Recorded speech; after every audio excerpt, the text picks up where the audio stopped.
اس وقت ان کانورسیشن ہے رہنما JUI سے حافظ حمداللہ صاحب. سر بہت شکریہ آپ نے وقت نکالا. بہت سارے سوالات ہیں. سب سے پہلے تو قابل مذمت یہ واقعہ ہوا. خان صاحب بہتر ہے, طبیعت ان کی بہتر ہے, اور گولی چھو کر جس طریقے سے نکلی بہت ہی افسوسناک انسیڈنٹ ہوا. اب سوال اس پر بہت سارے پیدا ہو رہے ہیں. سیکیورٹی کولیپس آپ کو کتنا سمجھتے ہیں؟ پہلے سے مراسلہ جاری کیا گیا, کنٹینر بلٹ پروف شیشہ منگوایا گیا, روسٹر منگوایا گیا, لیکن اس کا استعمال کیوں نہیں کیا گیا؟ یہ بھی ایک بہت بڑا سوال ہے. پورے کل کے انسیڈنٹ کو آپ کس طرح سے دیکھتے ہیں اور کیا کہیں گے جو ملکی حالات اس وقت بلٹ اپ ہو چکے ہیں؟ بسم اللہ الرحمن الرحیم. پہلے تو مہربانی کریں, آپ لوگوں کی بلوچستان میں جو آپ کا میڈیا ہے وہ بالکل ڈیمیج ہو چکا ہے. پہلے اس کی آپ امپروومنٹ کریں. ایک تو آپ یہ کام کریں, ٹھیک ہے. اس کے بعد پھر لوگوں کے پاس میڈیا کے لیے بات کرنا پھر مناسب ہوتا ہے. دوسری بات یہ ہے کہ جہاں تک آپ کے سوال کا تعلق ہے, سب سے پہلے تو PDM ہو یا جمعیت علماء اسلام حکومت میں اتحادی جماعتیں ہوں, جو فائرنگ ہوئی عمران خان کے جلوس پر اور اس میں عمران خان میں گولی لگی اور ان کے ساتھیوں میں, اس کی ہم شدید الفاظ میں مذمت کرتے ہیں. کیونکہ جمعیت علماء اسلام ہو یا PDM میں شامل جماعتیں جی وہ تشدد کی سیادت پر یقین نہیں رکھتی ہیں. وہ دلیل کی قوت اور دلیل کی طاقت پر یقین رکھتی ہے. ہمارے ڈکشنری اور ہماری تاریخ میں گالی اور گولی کی سیاست نہیں ہے, بلکہ ہم خود جمعیت علماء اسلام کی قیادت ہو یا PDM کی دیگر قیادت ہو, وہ خود تشدد کی وکٹم رہے ہیں. مولانا فضل الرحمان صاحب پر 3 خودکش حملے ہوئے ہیں. اسی طرح دیگر قیادت آپ کے سامنے اسفندیار ولی پر حملے ہوئے ہیں, خودکش حملے ہوئے ہیں. اور پیپلز پارٹی آپ دیکھیے بینظیر بھٹو شہید ہوئی, اور میاں نواز شریف صاحب پر فائرنگ ہوئی ہے. مختلف قسم کی چیزیں آپ کے سامنے, لہٰذا ہم شدید الفاظ میں اس کی مذمت کرتے ہیں. جہاں تک بات یہ ہے کہ یہ حملہ کس نے کیا, کیوں کیا, ان کے مقاصد کیا تھے, جی یہ تو تحقیق میں, تفتیش میں, انکوائری میں سامنے آئے گی. لیکن اس سے پہلے ہم کسی پر الزام تراشی کریں گے, کیونکہ بنیادی سوال یہ ہے کہ یہ جلسہ یا یہ جلوس, یہ مارچ کہاں تھی؟ یہ وزیر آباد میں. اور وزیر آباد کس صوبے میں؟ پنجاب کے صوبے میں. جی. اور پنجاب میں حکومت کس کی ہے؟ تحریک انصاف کی ہے. وزیر اعلیٰ کون ہے؟ پرویز الہی ہے. اور وزیر داخلہ کون ہے؟ چیمہ ہے. اور پھر بات یہ ہے کہ جب یہ ذمہ داریاں سارے ان کی ہے, پھر لا اینڈ آرڈر مینٹین کرنا وہ ذمہ داری کس کی ہے؟ اور پھر باقاعدہ 1 نومبر کو صوبائی حکومت نے, انتظامیہ پولیس نے ایک تھریٹ لیٹر جاری کیا تھا, وہ بھی آپ کے سامنے اسی مارچ کے حوالے سے اور وزیر آباد کے حوالے سے. PTI کا سینیٹر ہے اعجاز چودھری, جی, انہوں نے خود کہا کہ میں نے احد چیمک, کیا نام ہے اس چیمک, اس کو میں نے کہا کہ وزیر آباد میں حملہ ہو سکتا ہے. تو جب اعجاز چودھری کا بیان سامنے رکھے اور لانگ مارچ سے پہلے فیصل واڈا کا بیان سامنے رکھے اور پولیس کی, انتظامیہ کی, صوبائی حکومت کی تھریٹ لیٹر سامنے رکھے اور ذمہ داری پنجاب کی حکومت کی, لا اینڈ آرڈر ان کی حکومت کی, اور سیکورٹی دینا پنجاب کی حکومت کی ذمہ داری تھی, لہذا کیوں یہ ذمہ داری انہوں نے پوری نہیں کی؟ کیا تھریٹ لیٹر جاری ہونے کے بعد باوجود اس کے کہ حکومت PTI کی ہے, وزیر اعلیٰ پرویز الہی ہے, کہ انہوں نے سیکورٹی میں کوتاہی کی, عمران خان اور جلوس کو پروٹیکٹ کرنے کی ذمہ داری انہوں نے نہیں نبھائی, لہذا ڈائریکٹ اس کا ذمہ دار پرویز الہی ہے, PTI کی حکومت ہے. ٹھیک ہے حافظ عبداللہ صاحب, یہ بتائیے گا آپ سے میرا سوال یہ ہے کہ ٹھیک ہے ایک بڑا ہی ایک انہونی ہوئی ہے, ایک واقعہ جو سامنے آیا وہ نہیں ہونا چاہیے تھا, قابل مذمت واقعہ ہے, لیکن اس کے بعد کتنی سینٹی کا مظاہرہ کرنا بنتا ہے, ذمہ داری اٹھانی تو پڑے گی, ورنہ ملک تو خدا نخواستہ انتشار کی جانب بڑھے گا. کل ہم نے دیکھا فیصل آباد میں رانا ثناء اللہ کے گھر کے سامنے بھی جو مظاہرہ کیا گیا, احتجاج کیا گیا, پاکستان تحریک انصاف کے MPA اور جو MNS ہیں وہ کھلم کھلا اسلحہ لے کر پہنچ رہے ہیں, ہوائی فائرنگ کر رہے ہیں, لوگوں کا جمگٹھا ان کے ساتھ موجود ہے. تو خدا نخواستہ ایسی صورت میں تو تصادم ہوگا. پھر فواد چودھری کی اسٹیٹمنٹ بھی بدلہ لینے والی, آئی ایم شیور آپ نے دیکھی ہوگی. مارچ کو ڈسکنٹینیو نہیں کیا گیا, مارچ آگے بڑھائے جانے کی بات کی جا رہی ہے.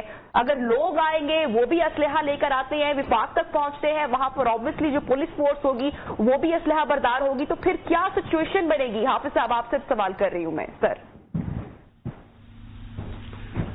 دیکھیے بی بات یہ ہے، میں نے آپ کو پہلے کہا کہ واقعے کا کوئی بھی اس کو جس کا بھی کوئی عقل سلیم ہو، جمہوریت اور سیاست پر یقین رکھتا ہو، پرامن سیاست، لاجک کی سیاست، منطق کی سیاست، وہ تشدد کی حمایت بھی نہیں کرے گی۔ لیکن بات یہ ہے کہ تحقیقات ہونے سے پہلے، انکوائری سے پہلے، تفتیش ہونے سے پہلے ہم ایک دوسرے پر الزام لگاتے ہیں، جو جس کی ذمہ داری ہے وہ اپنی ذمہ داری مانتے ہی نہیں ہے۔ آپ خود بتائیے کہ حکومت بھی پنجاب کی ہے، میں نے کہا پولیس بھی پنجاب کی ہے، میں آپ کی بات سے بالکل اگری کر رہی ہوں۔ حکومت اس وقت ہم سب جانتے ہیں کہ پنجاب نے کس کی ہے۔ میرا چھوٹا سا سوال یہ، میں آپ کا کمنٹ اس پہ ضرور لینا چاہوں گی، آپ کو لگتا ہے کہ جو سچویشن اس وقت بنی ہوئی ہے، ایسے میں جو لانگ مارچ ہے اس کو ڈسکنٹینیو فی الحال کرنا چاہیے؟ کیونکہ جو لوگوں کے جو جذبات ہیں آبویسلی اپنے لیڈرز کی ٹورڈز، وہ بہت اس وقت ان کے سینٹیمنٹس ہائی ہیں۔ اگر ایسے میں لانگ مارچ کنٹینیو ہوگا تو سچویشن مزید خراب ہو سکتی ہے۔ دیکھیے بی بات یہ ہے، اگر آپ ماضی کو دیکھیں پی ٹی آئی کی سیاست کو، وہ ہمیشہ تصادم اور ٹکراؤ کی سیاست کرتی ہے جی۔ آج بھی اگر آپ دیکھیں 6 دن سے جو انہوں نے سیاست کی، ان کی مارچ، اس میں گالی، بدتمیزی، اس کے علاوہ انہوں نے کیا کیا ہے؟ کسی کو ڈاکو کہنا، کسی کو چور کہنا، کسی کو لٹیرا کہنا، آپ کے ریاست کے اداروں پہ نام لے کے ان کو تنقید کا نشانہ بنانا، الیکشن کمیشن کو گالی دینا، یہ کون سی سیاست ہے؟ یہ پرامن سیاست ہے یا تشدد کی سیاست ہے؟ میں یہ کروں گا، میں وہ کروں گا، یہ خونی انقلاب ہوگا، یہ خونریزی ہوگی۔ تو عمران خان صاحب کی اپنی تقریر میں یہ تمام چیزیں شامل تھیں، لہٰذا اس دھماکے کے بعد، اس فائرنگ کے بعد یہ تو اچھا ہوا اللہ تعالیٰ نے بچایا، زیادہ نقصان نہیں ہوا۔ تو اس کا مطلب کیا ہے کہ رانا ثناء اللہ کے گھر پہ مسلح لوگ جاتے ہیں، پشاور میں کور کمانڈر کے اس کے سامنے لوگ احتجاج کرتے ہیں، تو اس کا مطلب یہ ہے کہ آپ تصادم کی طرف جا رہے ہیں۔ تو جب تصادم اور ٹکراؤ کی طرف جا رہے ہیں تو اس کا مطلب یہ ہوا کہ پی ٹی آئی کی قیادت چاہتے یہی ہے کہ تصادم اور ٹکراؤ اور انتشار۔ آپ کس جانب بڑھتے دکھائی دے رہے ہیں؟ کل جو واقعہ پیش آیا ہے اس کے بعد بھی پاکستان تحریک انصاف کی جو قیادت ہے وہ بضد ہیں کہ لانگ مارچ کو کنٹینیو کیا جائے گا، اور بار بار یہ کہا جا رہا ہے کہ ہم مسلح ہو کر آئیں گے، وفاق پر حملہ کریں گے۔ رانا ثناء اللہ بھی بہت اگریسو ہیں، فرنٹ فٹ پر ہیں، اور وہ بھی اس طرح کے بیانات دے رہے ہیں جو کہ جلتی پر تیل کا کام کر سکتے ہیں۔ دیکھیں، آپ کو معلوم ہے، آپ کا سوال وجہ ہے کہ اشتعال انگیزی نہیں ہونی چاہیے۔ لانگ مارچ کریں گے، جلوس نکالیں گے، جو کچھ بھی ہو پرامن ہونا چاہیے، کیونکہ جمہوریت نام ہے امن کا، سیاست نام ہے امن کا، دلیل کا۔